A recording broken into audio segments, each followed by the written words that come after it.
ನಮಸ್ಕಾರ ವೀಕ್ಷಕರೇ, ಇಂಡಿಯನ್ ಟಿವಿಗೆ ಸ್ವಾಗತ. ನಾನು ಪವನ್ ದೇಶಪಾಂಡೆ.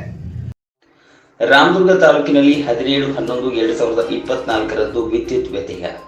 ಬೆಳಗಾವಿ ಜಿಲ್ಲೆ ರಾಮದುರ್ಗ ತಾಲೂಕಿನಲ್ಲಿ ದಿನಾಂಕ 17/11/2024 ಹೆಸ್ಕಾಂ ವಿಭಾಗದ ವ್ಯಾಪ್ತಿಗೆ ಒಳಪಡುವ ಕೆಳಕಾಣಿಸಿದ ವಿದ್ಯುತ್ ಕೇಂದ್ರಗಳಲ್ಲಿ ವಿದ್ಯುತ್ ವ್ಯತ್ಯಯವಾಗುವುದನ್ನು ಸಾರ್ವಜನಿಕರ ಗಮನಕ್ಕೆ ತರುವುದಕ್ಕಾಗಿ ಈ ಮೂಲಕ ತಮ್ಮಲ್ಲಿ ವಿನಂತಿಸಲಾಗಿದೆ.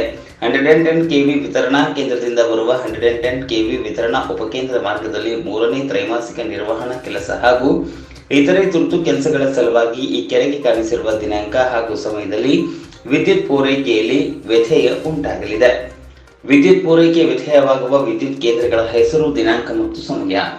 17/11/2024 ಸಮಯ ಬೆಳಿಗ್ಗೆ 9 ಗಂಟೆಯಿಂದ 5 ಗಂಟೆಯವರೆಗೆ F1 Salapura, F2 Mudnur, F3 ಸುನ್ನಾಳ್, F4 ಗುಣಗನೂರು, F6 ಓಬಳಾಪುರ್, F7 Halagatti, F8 ರಂಕಲಕೊಪ್ಪ, F9 ನೇಕಾರ್ಪೇಟ್, 25/10 2/11 2/12 ಮಾಗನೂರ್, F13 ಚಿಲುಮೂರ್ ಮತ್ತು ಈ ಮೇಲೆ ಬರುವ ಎಲ್ಲ ಗ್ರಾಮಗಳಲ್ಲಿ ಎಲ್ಲ ಗ್ರಾಹಕರಿಗೆ ವಿದ್ಯುತ್ ವ್ಯತ್ಯಯವಾಗಲಿದೆ.